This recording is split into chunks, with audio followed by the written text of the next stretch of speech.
Diddy really screwed up, and I'm not referring to his criminal trial, which has him sitting in prison right now, but it has to do with something that happened right before he got arrested. If you've seen the Netflix documentary about Diddy, Diddy The Reckoning, which 50 Cent produced. A storm has started building again around one of the most controversial legal battles in recent memory. And this time the focus is not only on the accusations or the courtroom drama. There's some footage there that had never been seen before. This is a photographer that Diddy hired to follow him around and document his life. That footage ended up going to 50 Cent and his production company, and it's kind of the centerpiece. Sold to them. Yes, was the centerpiece of the documentary. So watch this particular scene, because this is where a lot of people feel Diddy really screwed over someone that he should be very, very... We're losing, but the reality is Mark Agnifilo, the person with whom he was speaking, actually won the case for him. This is a huge betrayal. Look, Agnifilo, there is no way he isn't outraged that Diddy was secretly recording him, and this ends up in this Netflix documentary. Mark Garagos, who is my co-host on Two Angry Men, he's represented Diddy for years, and his daughter is part of the Agnifilo defense team.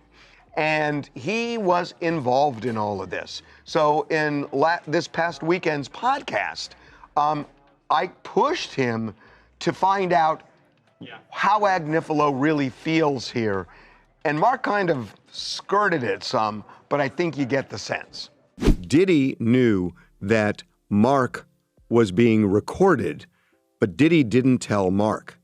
Does Mark feel betrayed by Diddy? I've not talked to Mark about it. What do you think? Would feel. What do you think? I will tell you, I'll just tell you, if it was me, I would be more than a little upset. I was more than a little upset when the client didn't know and I was being recorded. I mean, there was a while there where I was meeting clients under bridges, freeway bridges, because I was PTSD over it. So I think, as a lawyer, it is one of the most inviolate oaths that you take to protect the client confidentiality and the client privilege. So I don't know. I haven't talked to Mark, but if I were Mark, I would be out of my head. Out of my head. It's incredible. Diddy did two things here. Number one, he betrayed Mark Agnifilo, who, to your point, did so much for him. Obviously, without Mark Agnifilo, may very well be spending the rest of his life in prison. The second thing that he did is, by having a third party that's privy to the conversation, the videographer in this case standing there, there's no privilege, right? Diddy waived that entire privilege. Now, it didn't end up backfiring because it seems nobody knew about it until the end of trial. And what are you going to do at this point? So selfish. Now, we should say that, remember, Diddy and his team were very upset when they found out that this footage was part of the documentary, and they tried to shut it down, but, you know, the act of taping it is what out. is so the awful. Act of taping it, right. Without Agnifilo's Diddy would knowledge. say that I didn't authorize that video going out, and the argument they've made is that instead, the spotlight has shifted to something happening behind the scenes, something that could change the entire trajectory of the defense itself. According to circulating reports, a major shift has occurred inside the legal team, and the rumor that a key lawyer has stepped down from the case has sent shockwaves through the online world. For months, this legal saga has dominated headlines. Every hearing, every filing, every rumor has been dissected by commentators, journalists, and millions of curious spectators across the internet. People have been watching the case unfold piece by piece, trying to understand where the truth lies and how the situation might ultimately end. But the idea that a central member of the defense team may have walked away introduces an entirely new level of uncertainty. Legal teams in high-profile cases are carefully assembled machines. Each person has a specific role, and the structure of the team is often designed months in advance. These lawyers do not simply show up in court and argue randomly. They plan, coordinate, research, and... I gotta say, this is awful that Diddy owes his life to Mark Agnifilo, literally his life, because he could have gotten life in prison were it not for Mark Agnifilo, his defense lawyer, who had a brilliant strategy. And Diddy screwed him over when he hired this videographer to chronicle his life without telling Mark Agnifilo that when Diddy and Mark were on the phone, this videographer was recording what Mark clearly expected to be an attorney-client privileged relationship. Now, it is true that the client holds that privilege, the lawyer doesn't, but Mark's clear expectation was that this was a private conversation. These were private conversations, and that he and Diddy could talk openly, and Mark could talk to Diddy not just as a client, but as a person, and tried to guide him in a time leading up to his arrest. And unbeknownst to Mark Agnifilo, Diddy has got this guy recording the conversation as he's sitting there saying, "You are screwing this up. You are messing up this case. We're losing." And knowing that that's on tape. And it's almost like he's performing for the camera and not telling Mark what's going on. And the really enraging part about it is that Mark Agnifilo won this case for Diddy with legal strategy. It wasn't just an accident that this jury that had heard all of this in the news before the trial voted not guilty on all the serious charges. It was Mark Agnifilo that did that. Yet Diddy secretly records this guy and embarrasses him. And yeah, you could say, well, Diddy never expected that it would end up being broadcast somewhere else. Well, okay, but Diddy was planning on using it, or he wouldn't have had it recorded in the first place. So it's just really, really unfair. And I know that in a way this sounds crazy, that I'm getting so upset about Diddy, and yet there's video of Diddy beating Cassie. Well, that's horrendous, but that doesn't mean you can't look at something else as well. And I just think, as a lawyer, I just think this is just so outrageous that he would do something like this, and not even understanding what Agnifilo's legal theory was. Because I will tell you that when we did our first documentary on Diddy, which was 8 months before the trial, Mark Agnifilo said to me on camera that he is going to tell this jury that this was a successful black man that prosecutors were trying to take down because they couldn't get into his bank accounts because they were clean, and he couldn't deal with they couldn't deal with taxes because he wasn't committing tax fraud. So they go into his bedroom. And that's what Mark Agnifilo said 8 months before. And he goes into the trial and he essentially wins that argument. Whether you believe it or not, a jury that sat through the whole thing, they believed it, and ultimately they convicted him on this BS Mann Act thing. So Diddy won that case. And one of the reasons he won the case is something that Agnifilo got criticized for. Build strategies that can withstand intense scrutiny from prosecutors, investigators, and the public. When someone inside that structure suddenly steps down, people start asking difficult questions. Was the departure planned? Was it strategic? Or did something happen behind closed doors that forced the situation to change?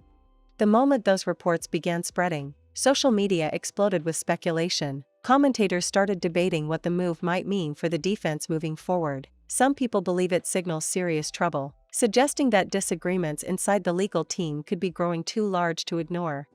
Others argue that legal teams often change during complicated cases and that the public is reading too much into the situation. But perception matters, especially when the case already carries enormous public attention. The figure at the center of the controversy built a career around influence, power, and visibility. For years, the public image surrounding that figure. Throughout all of the pretrial hearings, even too, one of Sean Combs' very good friends was inside that courtroom. Karen Agnifilo, lead attorney Mark Agnifilo's wife, was there too. And so it really was just kind of a who's who, especially of Sean Combs' family and close friends. But I will say there wasn't any huge names that we were expecting. Letter in support of a harsh sentence against Sean Combs. She had testified against Sean Combs, said that he sexually assaulted her. The defense had objected to her appearing in court today, to providing a statement, and in a shock, she wasn't there. Yeah, she wasn't there at all. And it was kind of a big shocker, to your point, Jesse, that she wasn't there, because we thought that she would be inside the courtroom. And we were kind of curious who the government witnesses who would be there to give their final victim impact statements ahead of the judge giving down Sean Combs' sentencing. But today, right off the bat, Christy Slavic, who is a prosecutor, a federal prosecutor, she said Mia no longer wishes to give an impact statement. She had submitted that written statement, and that the tone of the defense letter, I think, was what really kind of changed her mind as to coming into the courtroom today. And I can only imagine probably how Mia feels specifically. She's using a pseudonym even to testify, even as she's writing letters to the court, because of just the fear that she has been getting in terms of what she believes to be backlash, either from Sean Combs or his fans, or even just the attention that it's that the case has brought against her too. And so I was very surprised that she didn't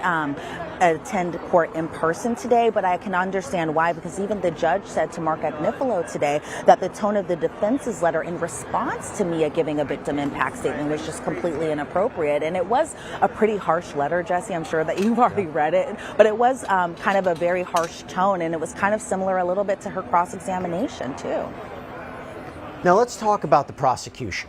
So prosecutors today, they outlined their argument in court. It echoed a lot of what their filings were in anticipation of the sentencing. What were some of the key arguments, the themes that stood? Here was one of dominance within the industry. Success seemed constant, connections seemed limitless, and the brand surrounding that reputation appeared nearly unstoppable. That image began to shift the moment legal troubles entered the picture.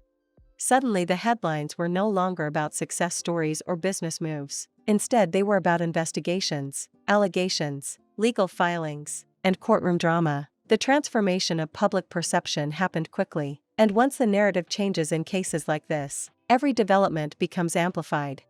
The rumor about a lawyer stepping down fits directly into that evolving narrative. Supporters of the central figure argue that people are jumping to conclusions without understanding the complexity of legal work. They point out that attorneys sometimes withdraw from cases for reasons completely unrelated to guilt or innocence. Scheduling conflicts, professional obligations, or strategic decisions can all lead to changes within a defense team. From that perspective, the situation might be far less dramatic. Out today about why they say it was justified for Sean Combs to have a lengthy sentence. Remember, they were asking for 11 years. How did they justify it today? What were the arguments they made in court?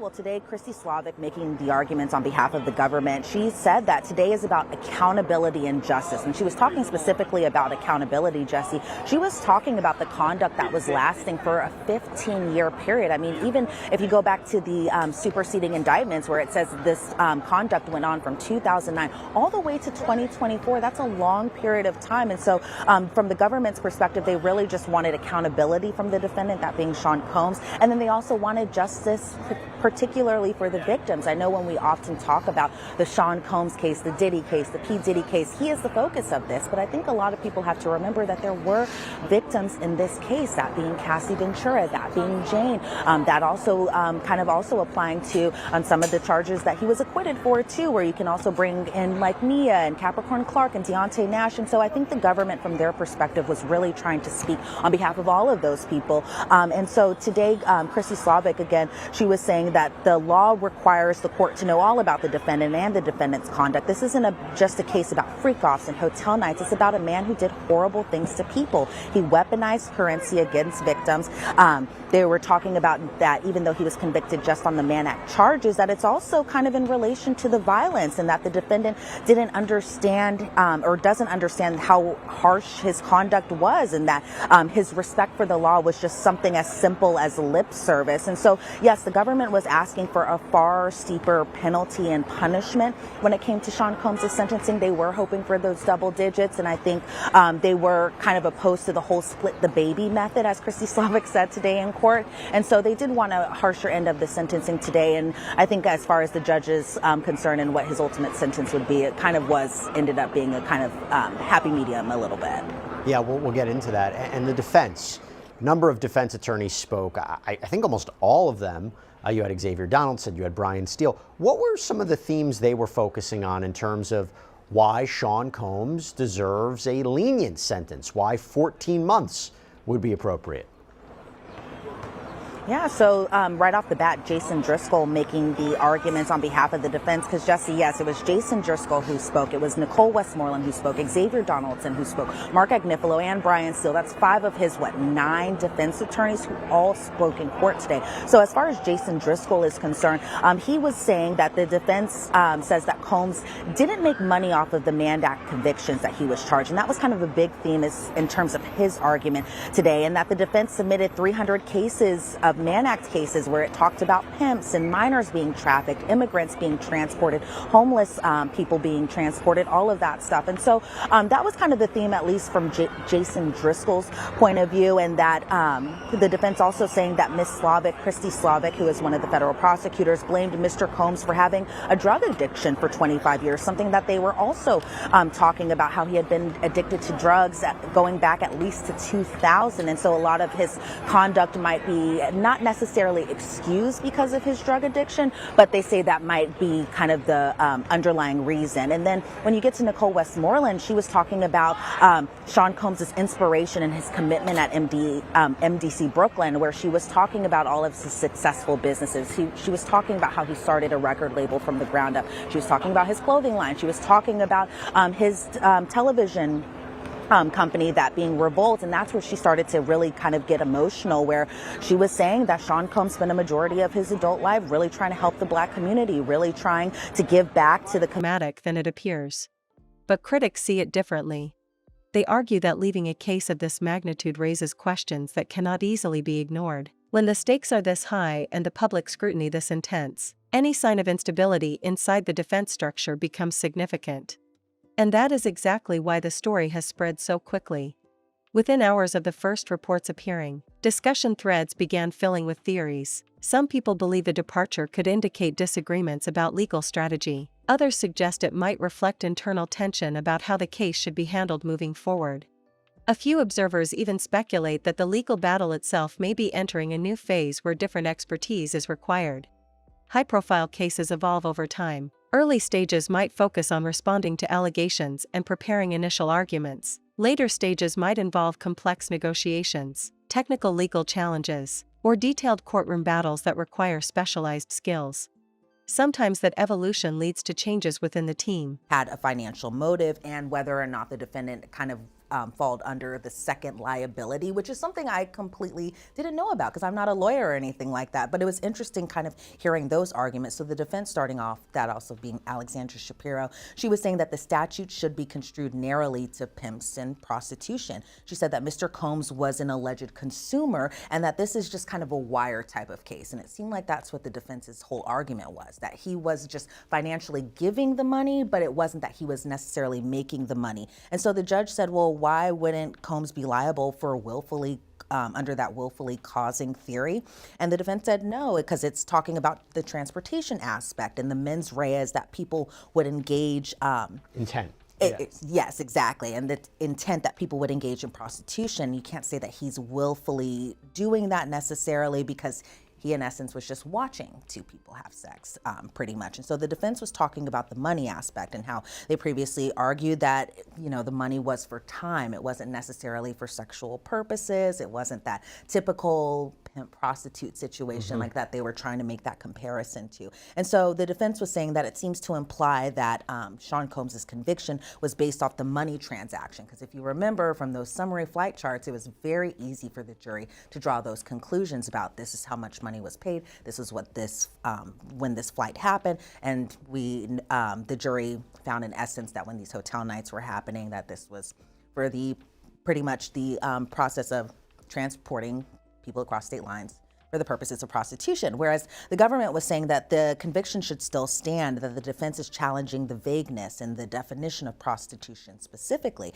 And so the government said that this issue isn't whether the defendant himself engaged in prostitution and specifically in sexual acts, it's whether the defendant transported a person across state lines or international lines for the purposes of sex. And so The government argued that he facilitated the transportation with intent. And even though Cassie and Jane, and that's kind of where that first liability, secondary liability come in, where Cassie and Jane were the ones that the government was kind of saying were the ones who were contacting these entertainers or these escorts. But it was Diddy or Sean Combs who had that second liability because he watched, but he also provided the money. Like he aided and abetted Yes, it in a way. exactly. And so they argued. Because it's not like a traditional case where someone, had this organization that was shipping off prostitutes to different people and this wide network.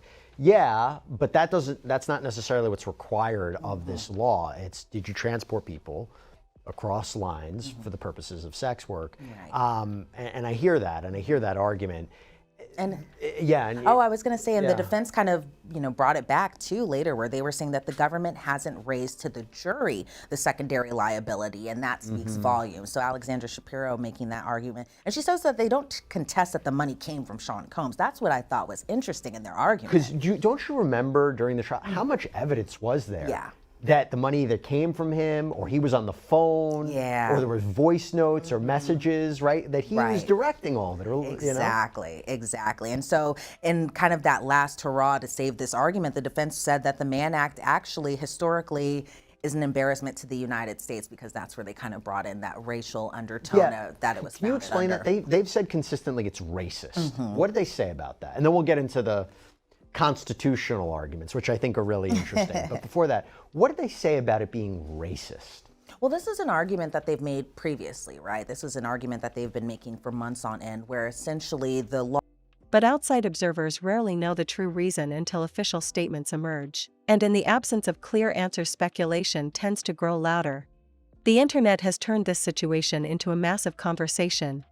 Video channels are analyzing the potential implications. Commentators are comparing this case to other celebrity legal battles where defense teams shifted during the process. Online forums are filled with debates about whether the move signals weakness or simply a strategic reset. The truth is that legal defense is rarely a simple or straightforward process.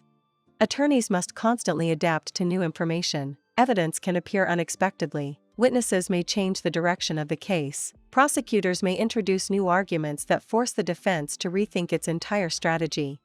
When those shifts happen, teams sometimes reorganize themselves to respond effectively.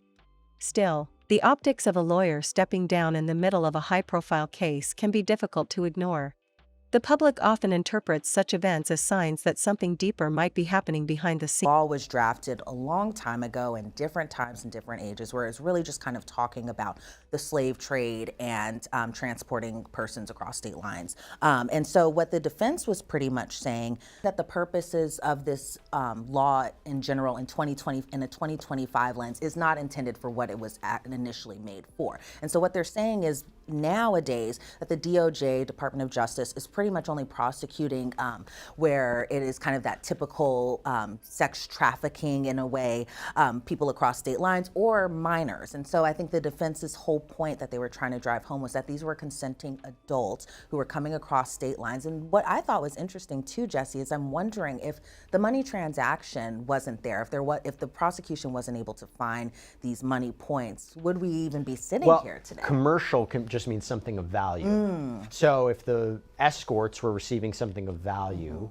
to engage in this work, or the argument would be Jane or Cassie were receiving something of value in exchange like a for fancy this. gift? Yeah, I think they can make that argument. But you also do have the money trail. Yes, you do have the money trail. I mean, they did make their argument in prior filings suggesting he's a prominent black man who's being prosecuted for this, that it's not a tag along of like you see in other cases of a large sex trafficking network. He was convicted of that and that alone. And it does raise the question, if all they ever had were those charges and not racketeering and not sex trafficking, would they have even brought this case? Yeah, and that's what the defense also pointed out today too.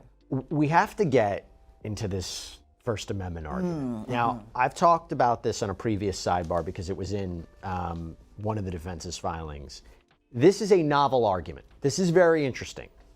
They're basically saying he is protected by the First Amendment and that this is simply voyeurism? Explain this to us. Yes, and so that came up in question 4, which was answered before question 3. So just a little bit of out of order, but the question was whether the records show if every time an escort traveled across state lines or international lines were these encounters, hotel nights, freak-offs, were they always filmed? And so, and the other part 2 of that question was, does it even really matter? And so the government, in essence, was saying that no, it doesn't really matter, and that escorts were routinely filmed, and that the evidence at trial showed that while he frequently filmed the hotel nights or the freak-offs, they also talked about the exhibits showing the sex tapes, and those exhibits also correlate with the travel records. But the government says it's irrelevant, especially to talk about it, because the Mann Act is all about transportation and not necessarily filming. And so the government said that the act that violated the law was transportation. So when he transported the individuals across state lines, it was for the purposes of sex, that he's not just this amateur porn producer. Whereas the defense says, well, it doesn't matter if he always filmed the freak-offs or not, that he was a producer and a consumer of pornography, or amateur porn as they had called it, and that's protected by the First Amendment. And so Alexandra Shapiro, she said that he had a right as a consumer in order to, I guess, take part in them, in a way, I should say, and that adults have the right to consume pornography. Jane even brought it TV, something that we heard during testimony during the trial, so that way they could watch it during their movie nights, just videos of them in their hotel nights. And so the judge was like, well, what does this really have to do with the conviction for means? Whether that interpretation is accurate or not, the perception alone can reshape the narrative surrounding the case. And narrative matters in the world of media coverage. Journalists look for moments that signal change. Commentators search for turning points that might alter the trajectory of a story. When a defense team appears to lose a key member, it immediately becomes a potential turning point in the eyes of the public. That possibility is what keeps the conversation alive. People want to know what happens next. Will another lawyer step in to replace the one who reportedly stepped down? Will the defense strategy shift dramatically? Or will the legal team continue forward with minimal disruption despite the change? Those questions remain unanswered for now. Meanwhile, the courtroom process continues moving forward at its own pace. Judges, prosecutors, and attorneys operate within a structured system designed to focus on evidence and legal arguments rather than speculation. Millions of people are now waiting to see whether the defense team stabilizes or whether further changes appear in the coming weeks. Every development will be examined carefully. Every statement will be analyzed, and every courtroom moment will be interpreted through the lens of this ongoing controversy. Because once a case reaches this level of public attention, it rarely fades quietly. Instead, it moves from one dramatic chapter to the next, each development feeding the curiosity of an audience determined to follow the story until the very end. Right now, the question dominating that audience is simple. What does the reported departure of a key defender really mean for the future of this case? The answer to that question could determine how the next chapter of this legal battle unfolds. And until that answer becomes clear, the speculation will continue growing louder with every passing day.